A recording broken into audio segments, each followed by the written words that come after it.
साथियों सलाम, नमस्ते, सत श्री अकाल और जय भीम जोहार। नशे मन दर्द नशे मन इस कदर तामीर करता जा। नशे मन दर्द नशे मन, एक घर नहीं कई घर, इसके कई माने हो सकते हैं। लगातार बनाता जा, अपनी बात रखता जा, अपने विचार रखता जा, क्रांति के पग पर बढ़ता जा, झारखंड का निर्माण नव निर्माण करता जा। नशे मन दर्द नशे मन इस कदर तामीर करता जा कि बिजली गिरते गिरते खुद ब खुद बेजार हो जाए। कि जो विरोधी शक्तियां हैं, दुश्मन हैं, बिजली की तरह अगर गिर भी जाएं तो वो खुद मिस्मार हो जाएं। साथियों, यही तो खासियत है, यही तो क्वालिटी है, यही तो विशेषता है। इसी के लिए तो जाने जाते हैं jail camp supremo Tiger Jairam Mahato. बहस हो सकती है, लंबी बहस है, विमर्श आप करते रहेंगे, बरसों से विमर्श होता रहा है।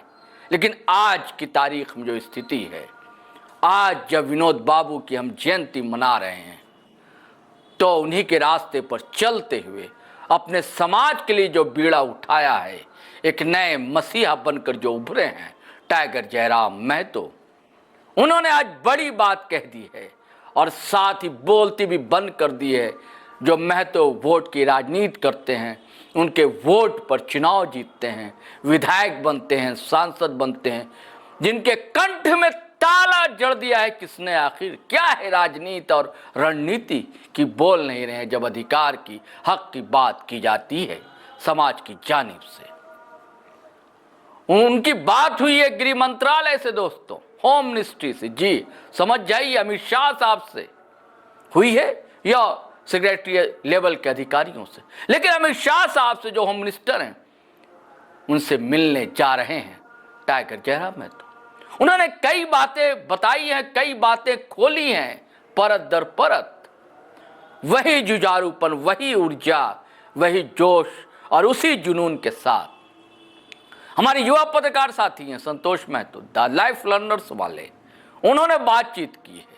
हम चाहते हैं कि आप जरूर बातचीत सुनिए, लेकिन धैर्य से सुनिएगा साथियों, स्किप मत कीजिएगा वीडियो को, तभी आपको पूरी बातें समझनी होगी। मैं हमेशा कहता हूं ना, बात समझनी है तो सुननी तो पड़ेगी ही। तो चलिए सुनते हैं Tiger Jairam Mahato, Dumri MLA, jail camp supremo ने क्या क्या राज खोले हैं, क्या क्या बम फोड़ा है। इतना बड़ा आंदोलन, इतना एकजुटता, इतना समर्पण, बच्चे, बूढ़े, महिलाएं, तो इससे, इस रेल टेका आंदोलन से कुर्मी समाज को क्या मिला?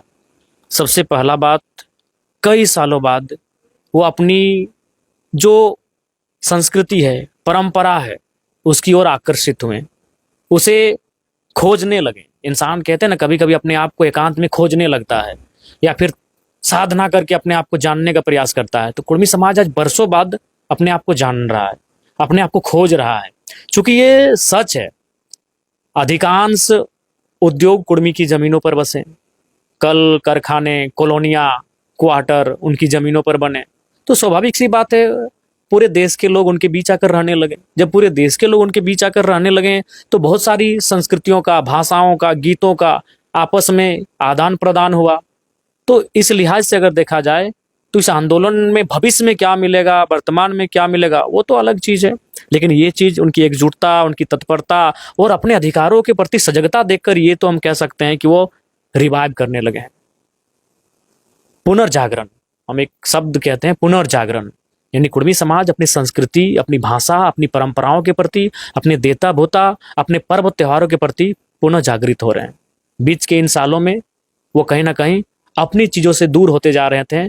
कारण यही है कि आज पिछड़े लोग हैं, और पिछड़े लोग, पिछड़े माने आर्थिक रूप से, सामाजिक रूप से, तो उनमें एक माइंडसेट होता है कि उनकी जो परंपराएं हैं, उनके जो धरोहर हैं, उनके जो रिवाज हैं, वो छोटे होते हैं। उनको ये माइंड में सेट कर दिया जाता है। तो इस लिहाज से इस आंदोलन का परिणाम भविष्य में क्या होगा नहीं होगा, लेकिन फिलहाल जागृति हुई, समाज में एक बहुत बड़ा जागरण हुआ। ये पुनर्जागरण कह सकते हैं, सामाजिक जागरण और एक सामाजिक आंदोलन, सामाजिक चेतना पुनः जागृत हो रही है। तो उस लिहाज से देखा जाए तो ये बहुत बड़ी उपलब्धि रही और निसंदेह मैं आपको स्पष्ट कहना चाहूँगा, जहाँ तक कुड़माली संस्कृति परंपरा की बात करें तो ये जो जीटी रोड का हिस्सा है, राजगंज, तोपचांची, डुमरी, निमिया घाट, बगोदर, नावाडी, इन क्षेत्रों में कहीं ना कहीं प्रभाव बहुत कम था। हमारे समाज के जो सामाजिक व्यक्ति हैं वो प्रयास लगातार कर रहे थे, लेकिन प्रयास उनका नाकाफी हो रहा था। लेकिन ये तो हुआ कि हम लोगों के आने से, और ये 3 साल का जो आंदोलन हुआ इसमें सबको, झारखंडी लोग तो जागे ही जागे, लेकिन कुर्मी समाज के लोग भी जागे और यहाँ उस आंदोलन का असर दिखा। पहले चंदन कियारी, चूंकि पुरुलिया से सटा है, पुरुलिया में आंदोलन जोर होता था। क्यों होता था? उसका कारण है कि पुरुलिया और मैंने बंगाल और उड़ीसा वालों को झारखंड मिला नहीं, तो जाहिर सी बात है वो तो सर्वाइव की लड़ाई लगातार लड़ रहे हैं। लेकिन झारखंड के लोगों को जैसे 2000 में झारखंड मिला तो यहाँ के कुड़बी भी आश्वस्त हो गए कि चलो भाई राज तो मिला है, अब फिर सोचेंगे अपने स्टेटस, अपनी आइडेंटिटी के बारे में। तो इसलिए ये थोड़ा सा इस क्षेत्र में आंदोलन होना, कोयलांचल के हिस्से में इतनी एकजुटता का होना, ये बहुत बड़ी बात है। ये हमारे लिए उपलब्धि है, ये एकजुटता ही हमारी सबसे बड़ी जीत है। इस आंदोलन में आप एकजुटता बता रहे हैं, कुर्मी को एक पुनर्जागरण का मौका मिला। इस आंदोलन में और एक चीज मिला, जयराम महतो को कुर्मी नेता का ठप्पा मिला। नहीं, देखिए, मैंने पहले कहा हम समाज का बेटा है, तो अपने समाज के हक हुकूक से पीछे हो जाएं ये उचित नहीं है। मैं बार बार कह रहा हूं और पुनः कहूंगा, अभी अगर माननीय मुख्यमंत्री हेमंत सोरेन जी अगर सरना धर्म कोड पर खुलकर बोलते हैं तो क्या उनको आप आदिवासी नेता तक सीमित रखेंगे? या फिर माननीय स्वास्थ्य मंत्री अथवा माननीय अल्पसंख्यक मंत्री हफीजुल जी, इरफान जी अगर अपने समाज के मुद्दों पर खुलकर बोलते हैं तो क्या वो अपने समाज के, अल्पसंख्यक समाज के नेता सीमित कर देंगे उनको? या फिर कोई भी रहे? तो जब आप उनको उस नजरिए से नहीं देखते हैं तो फिर जयराम महतो को क्यों? दिक्कत यह है कि कुर्मी समाज का कोई भी नेता रहे, अगर वो अपने समाज की बात करता है तो पता नहीं लोग उन्हें अपने एक जाति में क्यों बांध देते हैं। अगर यही हम सरना धर्म कोड पे बोलें, हम जादूगोड़ा के यूरेनियम पर बोलें, हम रिम्स 2 पे बोलें, लगातार आदिवासियों के साथ दुर्व्यवहार हो रहा है उस पर लगातार हम खुल के सदन में बोलें, ऐसा नहीं कि हम सदन के बाहर बोलें, मीडिया में बोलें, सदन के अंदर बोलें, जो भी मामले हैं, तो हम अगर किसी समाज के मुद्दों को उठाते हैं तब तो आप हम ये नहीं कहते कि हम उस समाज का नेता हैं। तो फिर जब हम अगर कुर्मी समाज के मुद्दों को उठाते हैं, उनके मुद्दों पे बात करते हैं, तो फिर ये कौन सा माने ठप्पा भाई कि हम एक जाति तक सीमित हो गए? और ये केवल कुर्मियों के साथ ही क्यों, और भी तो अभी माननीय इरफान अंसारी जी उन जगहों पर विशेष कर गए जहां अल्पसंख्यकों के साथ दुर्व्यवहार हुआ। तो क्या राज्य में एक मुहिम चला, क्या राज्य में एक ट्रेंड चला कि उनको किसी ने सिर्फ अल्पसंख्यक का नेता या अल्पसंख्यक का मंत्री, हितैषी मंत्री कहा हो? अगर कुछ एक ने कहा तो फिर चूंकि वो राज्य के मंत्री हैं तो इसका मतलब ये नहीं कि अगर वो राज्य के मंत्री हैं तो उनके समाज के साथ अगर गलत होगा तो वो खड़े नहीं होंगे। एक बात आपको स्पष्ट कह दें, अगर कोई ब्राह्मण दलित की आवाज बनता है तो वो महात्मा, यदि कोई पिछड़ा आदिवासी की आवाज बनता है तो वो महात्मा, यदि कोई यादव कोयरी की आवाज बनता है तो वो महात्मा, यदि कोई गुज्जर जाट की आवाज बनता है तो महात्मा। लेकिन यही अगर जाट जाट की आवाज बन जाए, गुज्जर गुज्जर की आवाज बन जाए, ब्राह्मण ब्राह्मण की आवाज बन जाए, दलित दलित की आवाज बन जाए, आदिवासी आदिवासी की आवाज बन जाए, यादव यादव की आवाज बन जाए, कोयरी कोयरी की आवाज बन जाए, कुर्मी कुर्मी की आवाज बन जाए, तो फिर वो जातिवाद हो जाता है। अगर यही हम किसी ब्राह्मण समुदाय के हितों की बात करते हैं, यदि हम किसी राजपूत समाज के हितों की बात करते हैं, हम दलित समाज के हितों की बात करते हैं, हम यादव मंडल तेली समाज के हितों की बात करते हैं, तो आप हमको क्या कहते हैं? महात्मा कहते हैं कि बढ़िया आदमी है, हर समाज की बात कर रहा है। लेकिन जब मैंने अपने समाज के हितों की बात कर दी तो हम भाई कटघरे में आके खड़े हो गए। ये कौन सा दोहरा मापदंड है नापने का? वही मैंने कहा कि एक दलित अगर दलित की बात करे तो वो जातिवादी हो गया, लेकिन एक ब्राह्मण समाज अगर दलित की बात कर दे तो फिर ठीक है। एक ब्राह्मण अगर ब्राह्मण की बात करे तो वो जातिवादी हो गया, लेकिन एक आदिवासी अगर ब्राह्मण के हित की बात कर दे तो फिर ठीक है। तो ये एक माइंडसेट लोगों का बन गया है कि आप जिस समाज से अगर उस समाज की बात करते हैं तो लोग कहेंगे आप उसी समाज के नेता हैं, लेकिन फिर अगर उसी समाज का बात अगर कोई दूसरा कर दे तो फिर ठीक है, हाँ भाई इनके साथ गलत है, ये अच्छा काम किया, इनके लिए आवाज उठाया। तो ये एक माइंडसेट बन गई है। उसके बाद अगर लोग ऐसा कह रहे हैं तो आदरणीय पूर्व मुख्यमंत्री की मैं बात करता हूं, रघुवर दास जी। राज्य नहीं जानता है, राज्य को जानना चाहिए। वो मुख्यमंत्री रहते हुए उन्होंने तेली समाज को सबसे पहले BC2 से BC1 बनाया, तब तो किसी ने मुख्यमंत्री जी को नहीं कहा कि आप अपने समाज की हम तो आवाज उठाए हैं, उन्होंने तो काम कर दिया। आदरणीय रघुवर दास जी ने तो तेली समाज के लिए काम कर दिया। तो कुछ चीजें सिर्फ जयराम महतो के लिए है। वही तो बोल रहे, वो काम कर चुके हैं। उन्होंने काम कर दिया है, लेकिन कभी ने उनको किसी ने जाति का नेता कहा नहीं, कहा। वो मुख्यमंत्री थे राज्य के। यही नहीं, वो तो आदिवासी की सूची में शामिल, सॉरी, शेड्यूल ट्राइब की सूची में शामिल करने के लिए केंद्र को प्रस्ताव भेज चुके थे, लेकिन किसी ने तो नहीं कहा। लेकिन कुछ चीजें हैं जयराम महतो के लिए, क्योंकि वो डंके के चोट पे करते हैं उन लोग। और थोड़ा सा बोल्डली कहते हैं, ये तो है, ये किसी की उपहार है इस प्रकृति में, किसी अदृश्य शक्ति की हम बोल्डली कहते हैं। रघुवर दास जी बिना कुछ कहे एकदम भेज दिया अनुसार प्रस्ताव यहाँ से केंद्र को। और एक बात इसमें, और एक मजेदार बात, चूंकि रघुवर दास जी का बात आया, आप सवाल करने से पहले मैं आपको बता दें, अभी जितने लोग हमारा विरोध कर रहे हैं, जो भी हमारे आदिवासी भाई बहन जो भी कर रहे हैं, उनके लिए पहले बात, हम कोई घृणात्मक भाव नहीं रखते हैं, ना नफरत का भाव रखते हैं। लेकिन जो लोग विरोध कर रहे हैं उनसे पूछिएगा, कभी इस राज्य की सजग मीडिया को पूछना चाहिए कुर्मियों का ही विरोध क्यों? अरे देना या ना देना तो संविधान का काम है, भारत के लोकतंत्र काम है, संसद और राष्ट्रपति के वहां तक ये मामला जाएगा। 2 विभाग हैं, एक टीआरआई और फिर ऊपर में भी जाके एक आरजीआई, या फिर नाम हम कंफर्म नहीं हो पा रहे हैं। तो रिपोर्ट होके वो ऊपर तक जाएगा, वो संसद में चर्चा होगा, फिर वो राष्ट्रपति के पास जाएगा, फिर जाके वो उस सूचीबद्ध शेड्यूल ट्राइब की सूची में सम्मिलित होंगे। देना या ना देना भारत के संविधान का काम है, देना या ना देना इस लोकतांत्रिक व्यवस्था का काम है, लेकिन विरोध कुर्मियों का है क्यों? तेली समाज भी तो आदिवासी शेड्यूल ट्राइब की सूची में शामिल होने के लिए गया था। ईमानदारी से बोली, कितने लोगों ने विरोध किया था? कितने लोगों ने इस प्रकार से उलूल जुलूल बयान मीडिया में दिया था, और मुख्यमंत्री स्वयं लेके गए थे। तेली समाज जब उनको शेड्यूल ट्राइब बनाने के लिए माननीय मुख्यमंत्री रघुवर दास जी केंद्र प्रस्ताव भेजे थे, तब कितने यही आदिवासी समाज के कितने लोगों ने विरोध किया था? क्यों भाई ये नफरत का पैगाम केवल कुर्मियों के प्रति क्यों? ये जहर, ये आपके उटपटांग बयान, ये मीडियाबाजी, इस प्रकार का विरोध प्रदर्शन, बताइए कितने लोगों ने किया होगा? छिटाक 1-2 लोगों ने किया होगा। हाँ, अंततः उनको वहां से अस्वीकार कर दिया कि भाई समस्त तेली समाज शेड्यूल ट्राइब नहीं हो सकता है, क्योंकि हमें भी लगता है कि एक कम्युनिटी उनका आता है जिसको शायद कोल्हू तेली कहते हैं, अगर उस पर मुख्यमंत्री जी विचार करते हैं तो शायद कुछ होता। तो किसी ने विरोध नहीं किया। ये बहुत बड़ी बात मैं आपको कह रहा हूं। जो लोग आज हमारे इस आंदोलन का या फिर हमारी मांग का विरोध कर रहे हैं, अरे भाई मांगना हमारा हक है, देना या ना देना कानून का काम है। तो अगर आप हमारा विरोध कर रहे हैं तो फिर उनका विरोध क्यों नहीं करते हैं? और भी लोग जब शेड्यूल ट्राइब की सूची में शामिल होने के लिए आंदोलन करते हैं, मांग करते हैं, तब किसी का विरोध नहीं होता है। तो ये क्या कह रहा है? ये चीजें उनका एक तरफा विरोध, जहर उगलना, नफरत का विचार प्रकट करना, ये चीजें क्या कह रही हैं? आदरणीय रघुवर दास जी जब अपने समाज को, तेली समाज को जब शेड्यूल ट्राइब की सूची में सम्मिलित करने के लिए वो प्रस्ताव दिल्ली भेज चुके थे, तब तो किसी ने विरोध नहीं किया, ना कोई मीडियाबाजी हुई, ना कोई आंदोलन हुआ, ना कोई विरोध प्रदर्शन हुआ। तो ये केवल कुर्मियों के साथ होता है। वही मैं बार बार पूछता हूँ, इस नफरत का कारण आज तक हम समझ नहीं पाए। आज बार बार फिर लोग कहते हैं आदिवासी पैदा होते हैं, बनाए नहीं जाते हैं। तो किसने कहा कि बनाए जाते हैं? सही उन्होंने कहा, आदिवासी पैदा होते हैं। यहाँ कुर्मी आदिवासी होने के लिए, आदिवासी तो हम आदिवासी होने के लिए मांग नहीं कर रहे हैं। राज आपको आदिवासी मान नहीं रहा, आप देश को कैसे साबित कीजिए कि आप आदिवासी हैं? पहले मेरा वो बयान ले लीजिए, मेरा उस बात को रख लीजिए।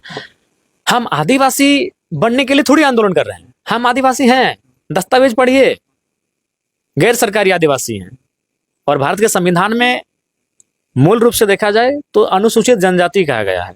और जो बार बार कहते हैं कि आदिवासी पैदा नहीं होते हैं, अरे भाई भारत का संविधान पैदा करता है।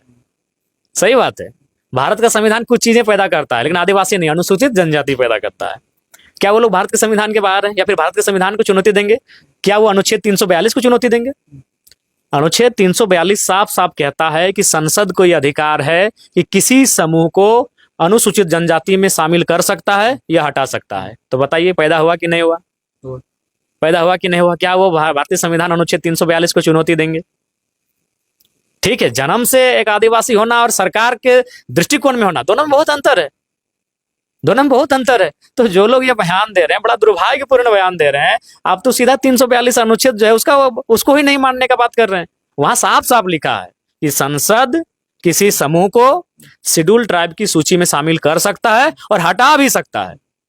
तो बताइए पैदा हो रहा है कि नहीं हो रहा है? भारत का संविधान पैदा कर रहा है कि नहीं कर रहा है? नया बना रहा है कि नहीं बना रहा है?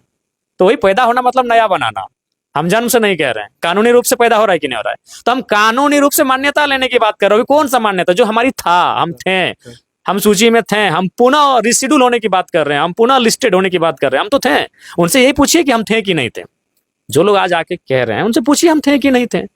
तो हम थे, हम पुनः सूचीबद्ध होने की मांग कर रहे हैं। और आदिवासी नहीं, अनुसूचित जनजाति, शेड्यूल ट्राइब का स्टेटस मांग रहे हैं। आदिवासी तो हम लोग भी हैं, हम लोग गैर सरकारी हैं। आप सरकारी हैं और आपको नाम मिल गया शेड्यूल ट्राइब, हम लोग गैर सरकारी हो गए। और तमाम, जब झारखंड राज्य अलग हुआ तो यही था कि सरकारी आदिवासी यानी जो आपके संथाल, मुंडा, ओरांव इत्यादि इत्यादि, और गैर सरकारी में जैसे हम लोग हो गए, गटवार हो गया, घासी हो गया, तांती हो गया, ये गैर सरकारी आदिवासी में थे। यही झारखंड राज्य निर्माण का आधार यही था। लेकिन निर्माण हो गया, इनको बहुत सारा विशेष सुरक्षा मिला, विशेष सुविधा मिला, विशेष संरक्षण मिला, विशेष अधिकार मिला, तो थोड़ा सा मन बदल गया। ये सच्चाई है।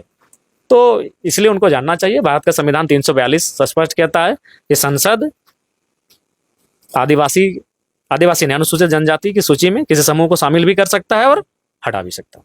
अच्छा, इस आंदोलन के जरिए आप लोग जिस आवाज तो जहां तक पहुंचाना चाह रहे थे वहां तक आवाज गई कि नहीं गई? लेकिन निसंदेह वहां तक आवाज गई, और उससे भी मैंने पहले कहा, उससे कहीं ज्यादा महत्वपूर्ण है कि पुनः जागरण, जो जागृति हुई वो सबसे महत्वपूर्ण रहा, जिसमें हमें बहुत बड़ी सफलता मिली। वार्ता के लिए कुछ बात बनी? सोशल मीडिया वायरल हो रही कि वार्ता होगी। वार्ता के लिए गृह मंत्रालय से बातचीत हुई है। अब कब वो बुलाते हैं वो देखने का विषय होगा। उस बातचीत में क्या होती है यह भी विषय होगा। वार्ता में आपको जाने का कोई न्योता वगैरह? देखिए, अगर जो भी वार्ता के लिए समाज के लोग जाएंगे, अगर वो सामाजिक लोग जाते हैं तो फिर कोई दिक्कत नहीं। हम भी समाज का बेटा है, हम तोपचांची में या डुमरी में नावा टीम बैठकर उनके निर्णय का स्वीकार करेंगे। लेकिन अगर किसी राजनेता को लेके जाते हैं तो बिल्कुल उनका नैतिक कर्तव्य बनता है कि उसमें हमारा भी, चूंकि हम लोग अपनी प्रशंसा करना का बिल्कुल भी इच्छा नहीं है, लेकिन ये सच्चाई है कि इस आंदोलन को कोयलांचल की सीमा में जो धार मिली, उसमें कहीं ना कहीं ये 3 साल का जो आंदोलन हुआ, क्योंकि उन 3 सालों में आज तक किसी राजनेता ने राजनीतिक मंच में आकर नहीं कहा था कि महुआ आम बिया, महुआ बिया क्या होता है, बताइए अगर है तो। जयराम महतो पहला नेता है जिसने संस्कृति का बात मंच में किया है कि आम बिया माने की, महुआ बिया माने की, हाथ में जो आप पहन रहे हैं आपका मठिया, इसका मतलब क्या, आप जो कजरट्ठी रखते हैं हाथ में उसका मतलब क्या, आप जो सजनी डाला लेके आते हैं उसका मतलब क्या, आपके त्योहारों का मतलब क्या, कर्म में जो नियम है उसका मतलब क्या। हालांकि मैंने भी सीखा है समाज के लोगों से, लेकिन इसका प्रचार मैंने किया, व्यापक तौर पे प्रचार मैंने किया। और अंबेडकर साहब भी वही बोलते हैं ना, विचारों का प्रचार होना चाहिए। विचार है, हमारे समाज के पास विचार हैं, लेकिन हम भी सामाजिक कार्यक्रम में आज से 3-4 साल पहले जाते थे, लेकिन 50-100 की संख्या में लोग सुनने आते थे। जयराम महतो ने वहां विचार को लेकर गया, चाहे डायरेक्ट फिजिकली अगर बात करें तो 50,000 तक लोगों ने एक टाइम हमें सभा में सुना।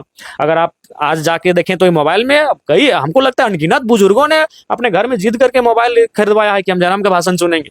तो ये तो रहा 3 सालों के आंदोलन के दरमियान की इस आंदोलन को इस क्षेत्र में, चूंकि मैं बार बार कह रहा हूँ पुरुलिया, चंदनक्यारी, बलियापुर, सटावा क्षेत्र उससे प्रभावित था, लेकिन इस क्षेत्र में, इन हिस्सों में ये आंदोलन अगर आया है तो 3 साल के आंदोलन का, 3 साल के ये कार्यक्रमों का, और लगातार हजारों जगह सभा का, संस्कृति परंपराओं पे बात करने का योगदान है। तो अगर समाज के लोग अगर जाते हैं तो स्वागत है। मैं भी समाज का बेटा होने के नाते यहीं से उनकी बातों को सुनूंगा कि वो क्या बात करके आ रहे हैं। लेकिन किसी राजनेता को लेके जाते हैं तो बिल्कुल मेरा नाम होना चाहिए।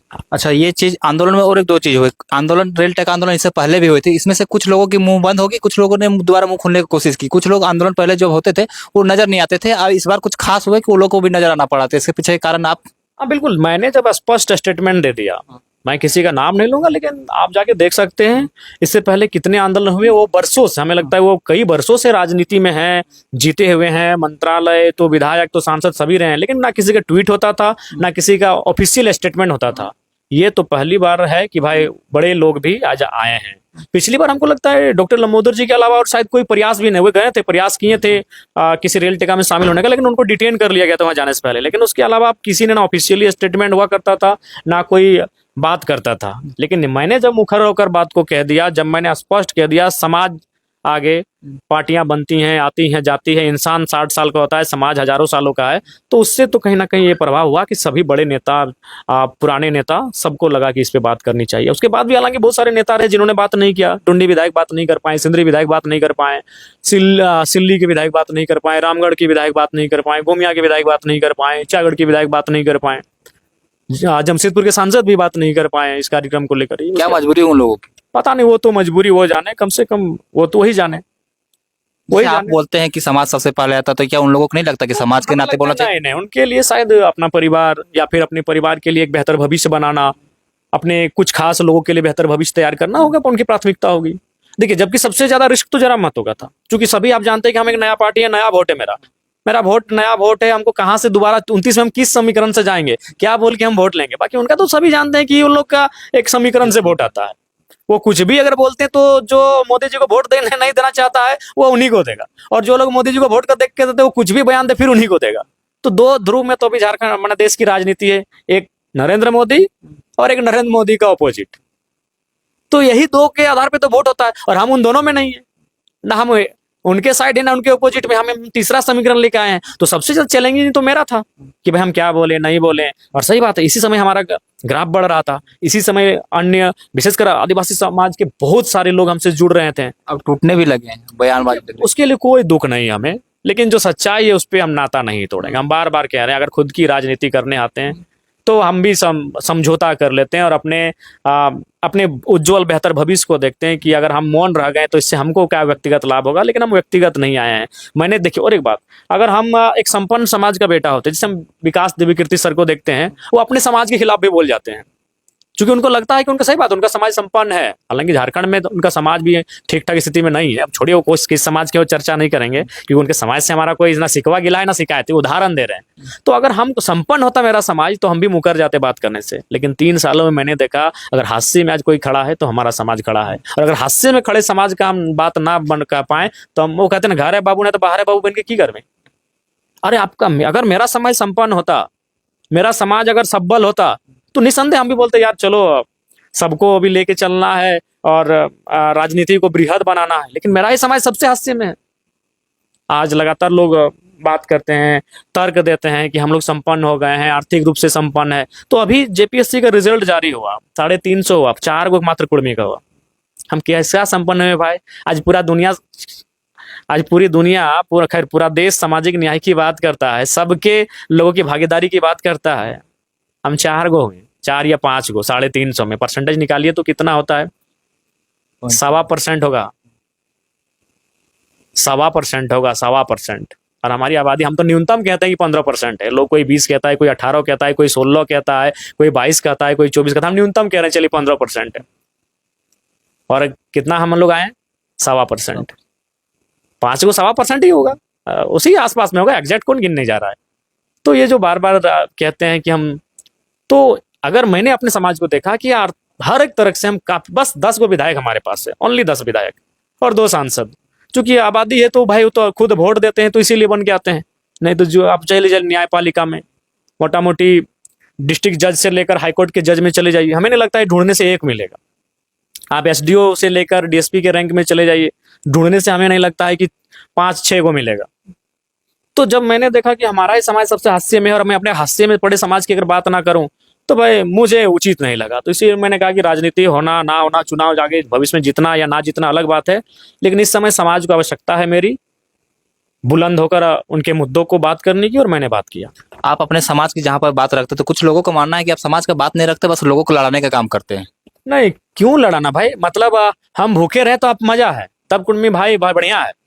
जब हमारे गांव, हमारे खेत खलिहान बीसीसीएल सीसीएल में, टाटा में चले गए तब हम ठीक थे। जब हमारे खेत खलिहान तमाम डेमो में, तमाम उद्योगों में चले गए तब हम ठीक थे। जब आज हम अपने हिस्से का हक मांग रहे तो हम बुरे हो गए। तो आप को क्या चाहते हैं कि हम अपना हिस्सा छोड़ दें? हम भूखे रहे, हम नंगे रहे, हम अपना हिस्सा छोड़ दें? हम बताए तो हम किसका हिस्सा मांग रहे हैं भैया? हम अभी हम आदिवासियों को मानना है कि आप मेरा हिस्सा छीनने जा रहे हैं। गजब हाल है, हम उनका हिस्सा कैसे छीनेंगे आरक्षण लेके? देखिए, सबसे पहला बात, ठीक है आप एक बिंदु इसमें आरक्षण भी है, लेकिन क्या मूल केवल ये आरक्षण है? नहीं, ये मूल केवल आरक्षण नहीं है। ट्राइबल स्टेटस का मतलब मैंने आपको उस दिन भी एक्सप्लेन किया था, लोकुर समिति 1965 के मापदंड, उनमें क्या आता है?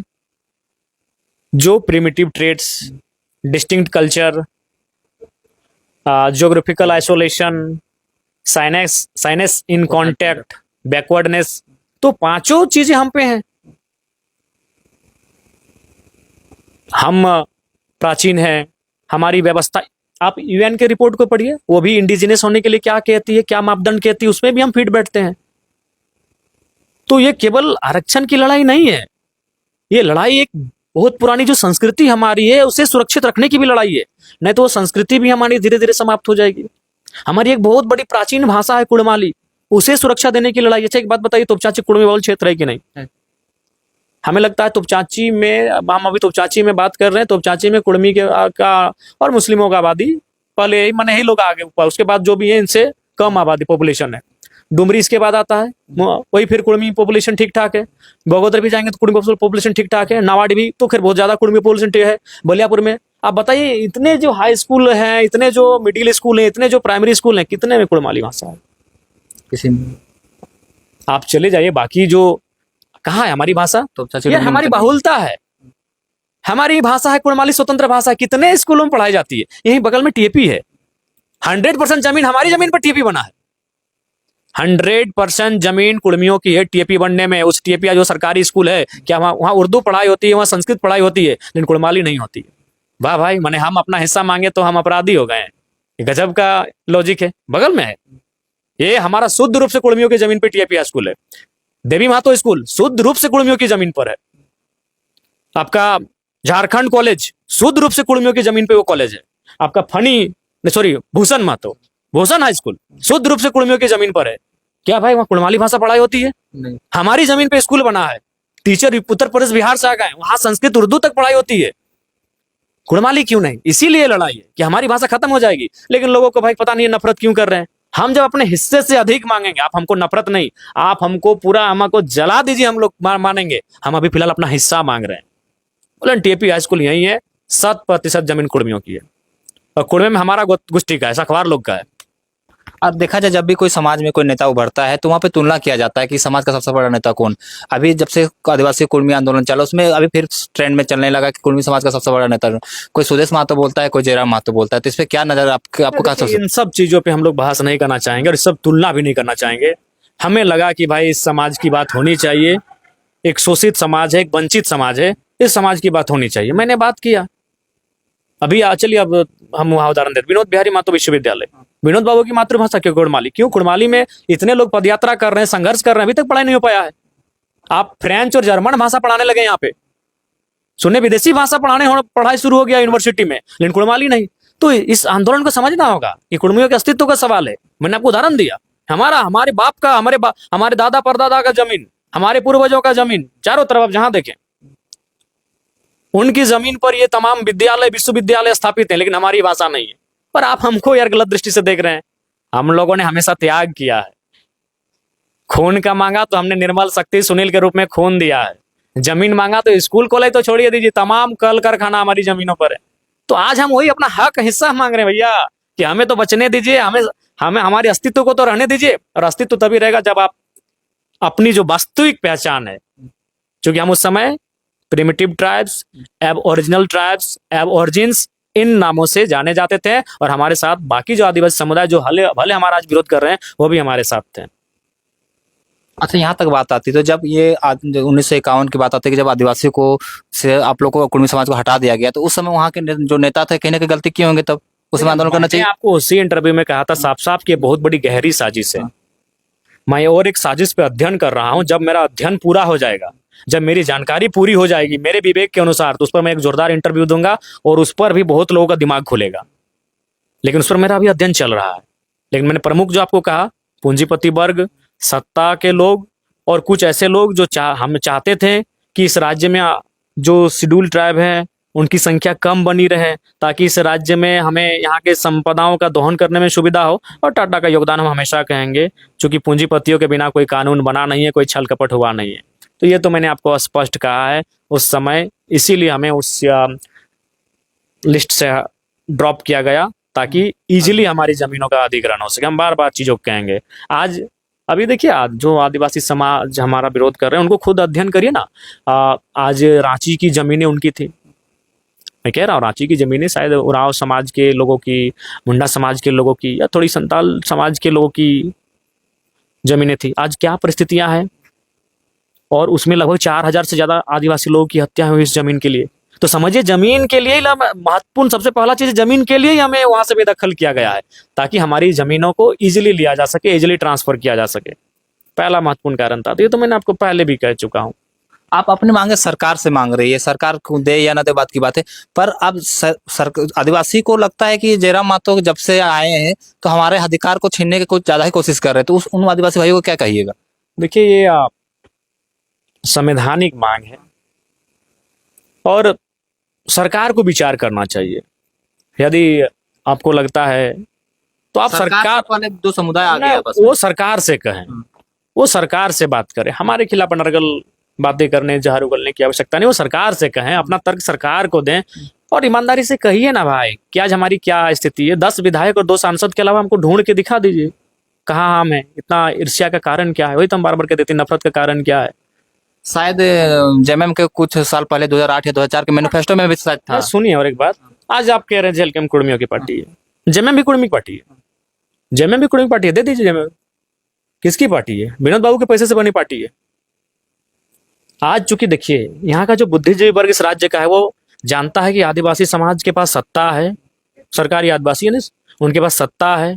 उनके खिलाफ अगर अभी सच बोलेंगे तो बहुत कुछ उनको बोलना होगा, तो कहीं वो खेमा उनसे नाराज ना हो जाए, इसलिए लोग एक दूसरे का बयान लेते हैं, टीआरपी करते हैं। लेकिन ओरिजिनल आप डिस्कस करिए ना, किसकी पार्टी थी? जेएमएम कुर्मी की पार्टी थी, विनोद बिहारी महतो की पार्टी थी।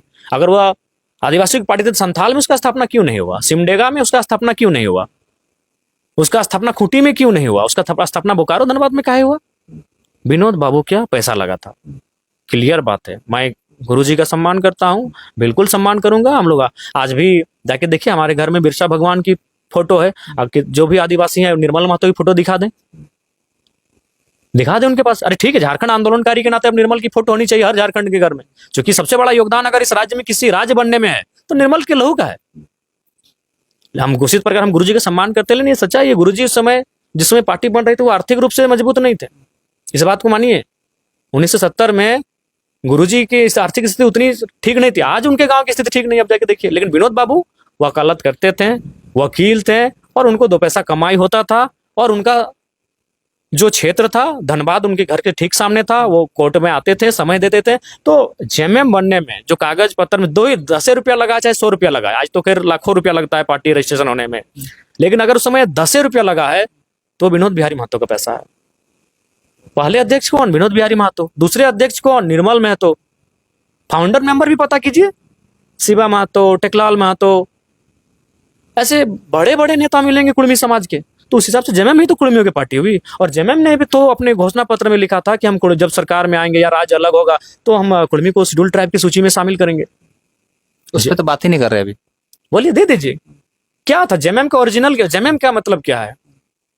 What is the meaning of JMM? Santhal समाज और कुर्मी समाज, 2 सामाजिक समूहों का मिलन का ही नाम है जेएमएम। तो आज हम दुश्मन हो गए, आज हम पराये हो गए।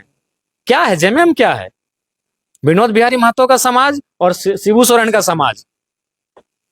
पहला बात क्लियर जान लीजिए। और दूसरा बात, मांझी महतो, मांझी मतलब पूर्ण रूपेण संथाल, आदरणीय। मैं फिर कहता हूं, मारांगोम के उनका आदर करता हूं, लेकिन उनकी मृत्यु के बाद, उनकी मृत्यु जब 60 के दशक में, 60-70 के बीच में जब उनकी मृत्यु हो गई, उसके बाद जो वो क्षेत्र था सिमडेगा, खूंटी, गुमला, उसमें आंदोलन का प्रभाव कम पड़ा। इतिहास अभी जिंदा है, अभी खंगालिए चीजों को। उनके समय जोरदार था, उनके साथ उस समय उराव समुदाय, मुंडा समुदाय की भागीदारी भी जोरदार थी। लेकिन 70 के बाद 2 बड़े समुदाय की इस आंदोलन में एंट्री हुई, इसीलिए बोला भी जाता था महतो मांझी। धनबाद बोकारो में, हम रांची का नारा नहीं जानते हैं, धनबाद बोकारो गिरिडीह बिशुनगढ़ यानी हजारीबाग का नारा था महतो मांझी। तो महतो यानी कुर्मी और मांझी माने संथाल। इस सच्चाई को देखिए। अब इन चीजों को कहने के बाद फिर हमको लोग जातिवाद दिखाएंगे, उससे फर्क नहीं पड़ता है, लेकिन जो सच्चाई इसको जानिए ना। सोनेत संथाल समाज और विनोद बाबू के चलाया जा रहा शिवाजी समाज, शिबू सोरेन के द्वारा चलाया जा रहा सामाजिक संगठन, विनोद बिहारी महतो के द्वारा चलाए जा रहे सामाजिक संगठन का मेल ही झारखंड मुक्ति मोर्चा है। तो झारखंड मुक्ति मोर्चा भी तो कुर्मियों की पार्टी है। हाँ बिल्कुल, सारा ठिकरा जयराम महतो पे भी फोड़ा जा रहा है। बस वही कहते हैं, अगर हम आज ब्राह्मण होकर कुर्मी की बात करते तो हम जातिवादी नहीं होते, हम यादव होकर कुर्मी की बात करते तो हम जातिवादी नहीं होते। इस सारे जो जितनी सारी घटनाएं हो रही है, इस पे अपने राजनीतिक करियर पे कहीं ना कुछ असर पड़ सकती है। राज क्या होगा? हम 60 साल के हैं, 30 साल उम्र हो चुका है, 60 साल में मर जाएंगे। मेरे पिताजी भी जब हमारा 2 साल आयु था, पिताजी डेथ कर गए, दादाजी डेथ कर गए, नहीं रहे। माँ ने किसी तरह परवरिश करके हमें पलाया बढ़ाया है, लेकिन समाज हमारा क्या होगा भाई? हजारों सालों का जिनका इतिहास है, उस समाज को हम कैसे छोड़ दें? बोले तो अगर मेरा समाज सक्षम होता, जैसे आज झारखंड में कुछ समाज सक्षम है, चूंकि मैं उनका नाम कह लूंगा, उनसे मेरे कोई शिकवा गिला नहीं है, लेकिन जो सक्षम समाज है आज झारखंड में, उनकी तरह अगर मेरा समाज सक्षम होता तो हम भी बोलते भाई संतोष जाओ तुम समाज का लड़ाई लड़ो, मनोज जाओ तुम समाज का लड़ाओ, हम पीछे से तुमको सपोर्ट करेंगे, हम तो भी झारखंड का नेता हमको बनना है।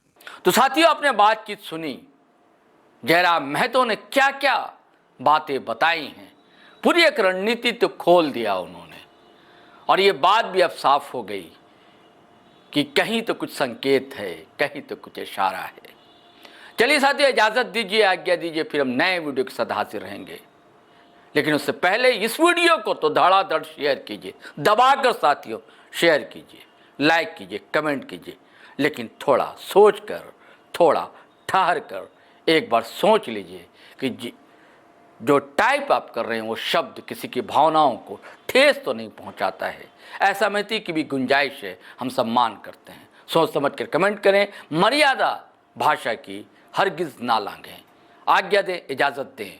जय हिंद, जय भारत।